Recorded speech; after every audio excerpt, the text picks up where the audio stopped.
But I'm happy that our next guest is here in person. I have to say he made it. Barely. Yes, barely. That's the word. He arrived, I don't know when, in the morning. 1 o'clock in the morning, and he started very, very early the last day. But he made it. He is here with us. Dr. Andrew Brown, we have known each other now for a few years. The first meeting we had was he gave me an interview on the occasion of the Jubilee of the Portable Antiquity Scheme. And honestly, I'm a fan of this institution, of this British institution, because I think that's the one and only possibility to engage the public, detectorists, in order to cooperate with the state-financed archaeology, and that is connecting them in a very, very harmonic way. So Andrew is the National Finds Advisor for Iron Age and Roman coins, and he will report us how the view we have on Roman numismatics in Britain has been changed by the Portable Antiquity Scheme. So, wait a second, I need to be technical. Excellent. Please. Thank you. Thank you very much, especially for organising today. We made it eventually, so hopefully it'll all go well from now on as well. What I want to talk to you, as Ursula has mentioned, for the next 20 minutes or so, and you can tell me to stop if I overrun as well, is a little bit about what has happened in Britain, and by Britain I mean England and Wales rather than England, Wales, Scotland and Ireland. There are slightly different laws in Scotland and Ireland that deal with new discoveries of archaeological material. So the Portable Antiquities Scheme covers England and Wales largely. And I want to talk a little bit about what we do and how that's changed our understanding of Roman coinage in the last 25 years, hence the title of my talk, and hopefully for more years in the future as well. So I'll start with a coin that is probably not what you'd expect me to show you. It's not very pretty, it's not very shiny. It is, if you look very closely, probably Vespasian, probably an Assault-Deponys of Vespasian. You can see his big chin and his head. But really keep this one in mind. I'll come back to it in a minute. This is really kind of the core of what we do, and it's why what we do is important archaeologically. So I'll come back to that in a minute. Don't worry, there's no audience participation, so you won't need to answer questions on it or anything like that. I'll start at the beginning, really, with the origins of the Portable Antiquities Scheme, if you like. We have laws in England and Wales that have existed since the Middle Ages, which cover discoveries of archaeological objects, including coins, treasure trove laws. They go back to probably the 1200s. And there were mechanisms for the state to acquire these discoveries. However, there was an increasing understanding in the 1980s and 1990s in particular that it didn't really cover the needs for protecting new discoveries, both coins and archaeological. And there were a series of events, such as the destruction of the Wombre Temple in Surrey, which you can see on the left here. This was damaged by people night hawking, so digging holes illegally at night. And also the discovery of the late Roman Hoxton hoard in Suffolk in 1992. This is the largest late Roman gold and silver coin hoard found in Britain. And these prompted a change in legislation in England and Wales with the introduction of the Treasure Act in 1996, which effectively means any new finds of archaeological material that are more than 10% precious metal, so gold or silver, and older than 300 years need to legally be reported through the coroner, so to the state. From a numismatic perspective, this covers 2 or more silver or gold coins as part of the same find, or 10 or more base metal coins. So there's a nice hoard of, I think it's Civil War periods, English Civil War periods, so 1640s on the left. It also covers coins that have been modified, turned into something else. So the coin on the right here, a nice Iron Age coin, has been turned into a piece of jewellery, probably. It's been pierced. So it qualifies as treasure. So we have this mechanism to capture, if you like, to protect finds that are of precious metal that are considered significant, and this allows museums to acquire objects that are significant locally to them or nationally. One of the things that it doesn't cover are all of those other objects, like that horrible coin I showed you at the beginning, which are important but aren't covered by the Treasure Act. So what happened as a result of this was the introduction of the Portable Antiquities Scheme in 1997. There was a recognition that archaeology is finite, the processes of archaeology when we dig things up is destructive, and so what we wanted to do was to mitigate against loss and damage to the archaeological record, so those important objects that were not kind of captured by the Treasure Act.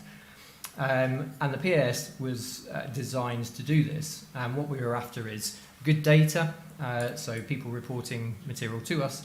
Most importantly, find spots, so we know where this stuff has come from, because this tells us about the archaeology in the landscape and on individual sites.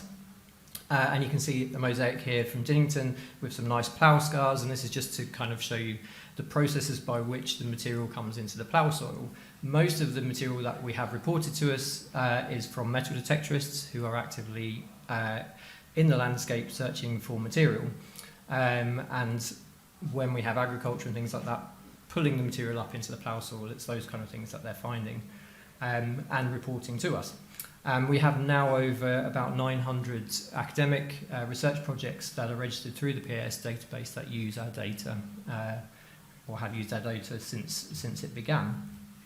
So all of this material that's reported to the scheme is reported on a national database, finds.org.uk. Please have a look at it if you haven't done so before. It's there, it's public, it's for people to use, it's for people to research, and it's an increasing resource for academics and people interested in just the material generally or things in their landscape. So we have a national database where it's all stored. There are about 40 of my colleagues who work around England and Wales who are called Finds Liaison Officers. They're based usually with museums or with local authorities, and their role is to record material that members of the public find. And you can see on the left here, this is Frank in the red jacket. He's fantastic. He retired a couple of years ago. He was the Finds Liaison Officer on the Isle of Wight, and here typically showing some metal detectorists how to use a GPS, so how to get the all-important find spot that we need for recording the material. All of the objects that go on the database have an individual record. We have descriptions, we have references to academic works where we can do that. We have images where we have them. This is a nice aureus of Gallienus, which I'll come to in a minute. The numismatic data, so for the coin records, we have all of the individual numismatic details recorded in separate fields, so we can talk about obverse, reverse legends and types. We can link to things like ochre and crow if we're able to do that. And as I said before, importantly, we've got that find spot information to contextualise where the material is coming from. You're probably thinking this is great, but what does it actually mean? What is it actually telling us? Well, I'll start with this. This is the fun bit for me, at least. This is how we use this material. What do we do with all of this material that's being found? So I'll start looking at really the single coin finds in England and Wales. This is Richard Rees's map of his 140 sites, published in 1991, of about 150,000 coins, largely from excavated assemblages, and I don't know if this will work. Can you see the mouse? Kind of. Yes. It's very small from here. So Richborough, which is over here in Kent, makes up about a third of the total. And one thing I should point out is just keep in mind this in East Anglia. Oh, the cursor's gone. Ooh, where are we? In East Anglia, so east of England, that bit that sticks out on the east coast. There's very, very few sites that Richard Rees had in his catalogue, and one of the things he suggested was that there wasn't much coin use or loss in that part of the world at the time, in the Roman period. So things have changed a little bit since then, since 1998 when we started recording properly with the scheme. And so I can show you this and hopefully it will work, and you'll be able to see how this has progressed from 1998 up to 2020. I would have updated this for 2024. It probably wouldn't change the image too much. The darker red is a higher number of finds. I clearly had too much time on my hands during lockdown and a computer that was able to process all the data. But this gives you an idea of how much the material has increased, and also kind of the volume of stuff that is being reported to us.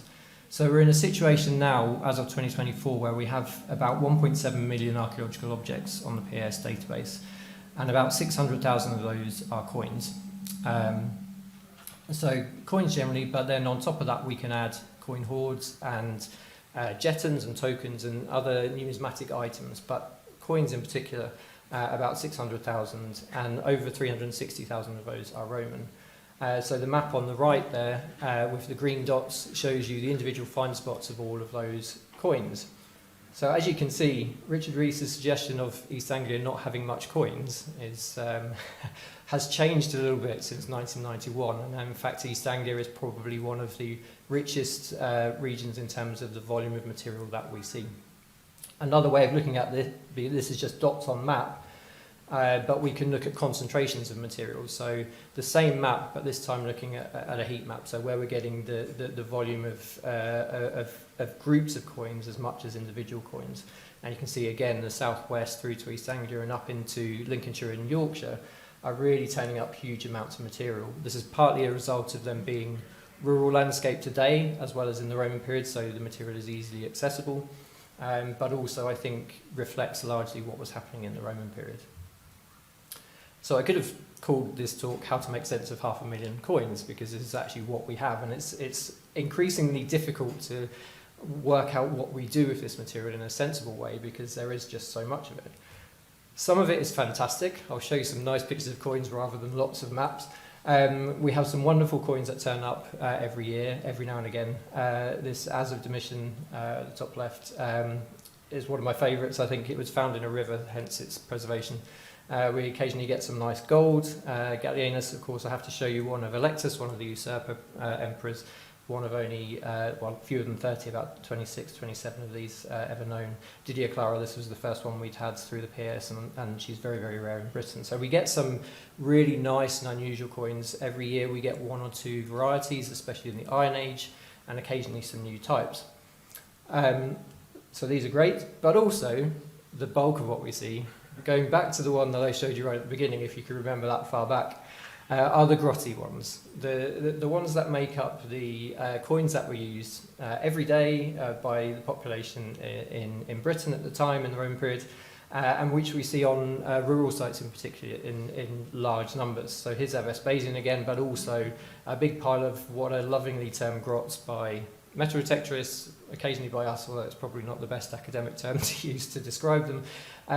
Generally 3rd and 4th century coins that are in, to greater or lesser extent, good kind of state of preservation.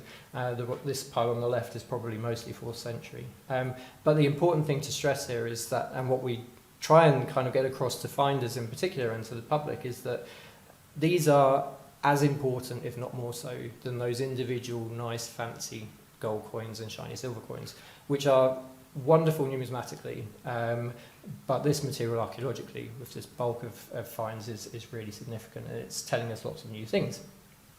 So here you go, just to show how things have changed since 1998 with our engagement with finders and with the public, and the volume of material that's been reported to us over the years.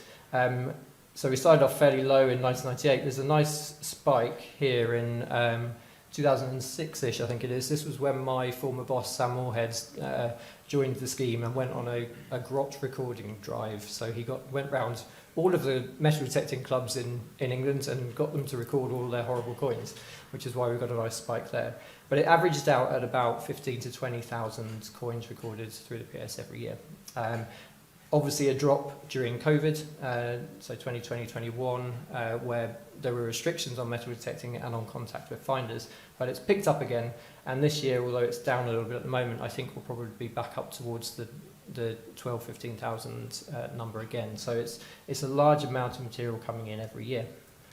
And this is helping us to reinterpret what's happening in Britain. So we can look at, for example, Something's happening in the individual regions. So in the southwest, we had a series of single finds and hoards, which allowed us to look at this early phase of Roman conquest in Britain. So following the Claudian invasion in AD 43, the coins are actually telling us that the legions Legio II under Vespasian, future Emperor Vespasian, probably got further south and west at an earlier date than we previously thought, and from what the archaeology can tell us. We could look at the north of England and see a completely different picture in the early and late Roman periods. So on the left, the early Roman coinage of the first couple of centuries AD, the concentrations in the dark red are where we have early military activity. So this is where there's lots of coin being lost and used and lost in the northwest. And this switches in the late Roman period, in the 3rd and 4th century, where we get the rise of the rural villas. And the rural landscape in the east is being used as a grain bowl to feed the legions, probably on the Rhine. So the coinage shifts, and we lose the coin in the same concentration in the west, and it flits to the east. And we can only really plot that by plotting the fine spots of these coins and getting them all recorded properly. This is largely base metal coinage that we're seeing. We can look at early Roman military activity. Again, the dark red on the map on the left is the higher concentrations. So again, reflecting the military coming into Kent in the southeast, across to the southwest into Wales and the north of England. And we can see the circulation of early Roman Claudian bronze coinage, like this wonderfully horrible copy of Claudius I on the right here. Or we can look at individual groups of coins or periods of coins. So this, for example, is the coin supply that we see in Britain from the Emperor Domitian, the base metal coinage at least. And the PS data is mirroring what we see in big hoards, or big hoarded assemblages, if you like Bath's, the coins in the Sacred Spring at Bath and at Coventine as well. So what we're seeing recorded from members of the public, from finders, is really representative of what we would expect to see in Britain, with some slight changes. We've got a little pickup at the end in 95-96 AD, and we think actually that the PAS data is showing perhaps another little influx of Domitianic coinage at the end of the period that we wouldn't have otherwise seen. Or perhaps we could look at an individual coin type. The slightly lowly quadrants is one of my favourites, and I think that a couple of people in the room may have heard me talk about this previously. The smallest of the early Roman dominations that we get in Britain, it was previously considered very rare, in fact quite rare outside or north and west of the Alps, although there are now some large groups in the Netherlands. There's now 86 examples recorded nationally in the UK, and about a quarter of these are PAS finds.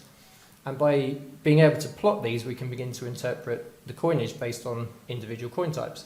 Quite fortuitously, when I put these on a map, the coin at the top here, which is a find from Cheshire, recorded it through my colleague in Liverpool, one of these anonymous quadrantes, probably for Antoninus Pius, or that period Domitian to Pius. When you plot all of the ones we've got of those, they follow a nice neat line up Watling Street from Kent to Cheshire. And so we can begin to think about why that might be. And our interpretation, my thinking probably is that these were being carried in the purses of soldiers, and they're gradually lost as they work their way through the province. The more of these we record, the more we can begin to understand what might actually be happening with these. So this is the situation with the single finds, with the individual finds, and what they're telling us a little bit about Roman Britain. But I'll come back to the treasure cases, because this also kind of reveals a couple of more important points in terms of our relationship with finders and the reporting of objects, and also has a knock-on effect to some extent with the numismatic trade. So treasure, which I mentioned at the beginning, the concept of how we deal with these big groups of objects really changed with the Froome hoard, and this is the Froome hoard in its pot in 2010. The coins are still on my desk at work. They will be finished hopefully this year, but there are 52,500 of them, so I have a little bit of an excuse possibly. This is the biggest coin hoard, single coin hoard in a single pot that we've had in Britain ever. It's a few thousand coins less than the Canetto hoard, but is an absolutely massive group of coins. Fortunately for us, the finder, when he discovered it, stopped digging it and contacted his local finds agent officer. And we were able to get archaeologists out to actually assess and excavate the hoard properly. The reason Froome is important is that the education and the publicity and the discussion that came with its discovery meant that finders are increasingly aware of what to do when these things turn up. So we're able to get better archaeological data, we're able to better understand how these big hoards and small hoards fitted in their landscape setting and how they relate to other material. And increasingly we're getting finders not digging them up, as used to be the case, and getting people in to deal with them properly as complex archaeological groups of material. So this happens sometimes. Here's me standing in a typical English summer next to some muddy holes, trying to work out what these ditches tell us. It looks pretty horrible, but actually the bonus was that there was a big pile of gold coins that had been found there, the largest hoard of Iron Age gold coins that we've had in Britain as a single find, about 860 of them. Again, me in a muddy hole, but this time demonstrating that kind of the benefit of being what we can do with these objects when we're able to either block lift them, so as an entire assemblage in one go, or to keep the coins in their container. So this was a small pot, the football analogy again, a little bit smaller than a football, which we were able to lift in its entirety and take back to our labs at the British Museum. And you can see on the right here, hopefully it's spinning around on the screen for you as well, the X-ray of the pot with the coins in. And so we're able to use different technologies and different techniques now to actually analyse this material before it's removed from its context. Really important. And increasingly, because finders are aware of this, and also there's the knock-on effect of this, or not even the knock-on effect, but a side effect of this is that people working in the coin world generally are conscious of how the Treasure Act works, of how to get stuff recorded and reported to us properly in advance of anything happening to it, kind of post-reporting through the scheme. So it's great we have this kind of collaborative environment where we're able to make sure that these important assemblages and these important single coins, but groups of coins, are recorded properly. We are perhaps victims of our own success to some extent. We have a fantastic team of conservators at the BM who used to be Coin Wednesdays, I think it's now Coin Tuesdays, where they basically fuel themselves up with cake in the morning and spend the rest of the day scrubbing coins for us. By the end of last year, we had about 100,000 coins in conservation, in the process of conservation, that had been reported by finders as part of the Treasure Act, and would be gradually working our way through to myself and my colleagues in Coins and Medals for identification cataloguing as part of the treasure process. And our colleagues in conservation are wonderful at being able to identify. They have a wall of the usual suspects, so they have photos of all of the, typically the Gallic emperors, from Posthumus through to Tetris II. And they pick out the nice coins. For my former colleague Sam, who's writing the new RIC on Croesus and Electus, he tends to get not quite a phone call, but an email of, we've got some more Carausius coins, and he jumps up and down in excitement. So it's a very collaborative working environment as well, and they're able to do some wonderful things with 3D imaging and various other technologies and techniques that they're developing there as well. So great that we have this process from now that's kind of more ingrained and more entrenched in England and Wales at least, of finder knowing what to do when something like this turns up, it being reported properly, it being excavated properly, dealt with as an archaeological assemblage, and being processed and conserved properly at the other end, so we can have the whole process from start to finish. I should really just finish by saying that the PAS is really the first of these big schemes that came into existence to try and kind of capture this archaeological data that might otherwise disappear. Finders would, in the past, would find coins occasionally. If you had a local historic environment record or something similar, they might report it to them, and there might be some record of these objects having existed and being found, but invariably things would be dug up and then they'd vanish, so we wouldn't see them. So the PS was the first to try and kind of not combat but mitigate against that. But it's now part of a growing number of schemes around Western Europe in particular that are trying to do similar things. It's affected a little bit by legislation in the individual countries about what you can and can't do in different places. But there are now schemes in parts of Belgium, in Holland, in Denmark, Finland, various other countries that are trying to do very similar things in different ways, and it's really interesting for us. We're about to have a big revamp of our PS database, of learning from them. They're looking at the coins and the material in different ways to the way we do. So it will be interesting to see how that all filters through in the future. So I'll finish properly now by just saying that we're looking forward to 30 years. We've just celebrated 25 years. Hopefully we'll still be around in 30 years. But what we can say is that after 25 years of recording, the PS really is a data set that's unparalleled in numismatic terms internationally, in terms of a national public recording scheme of its kind.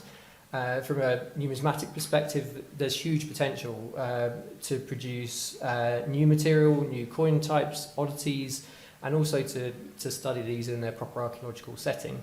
It's significant in filling those gaps in the archaeology compared to the excavated material from big sites and big projects.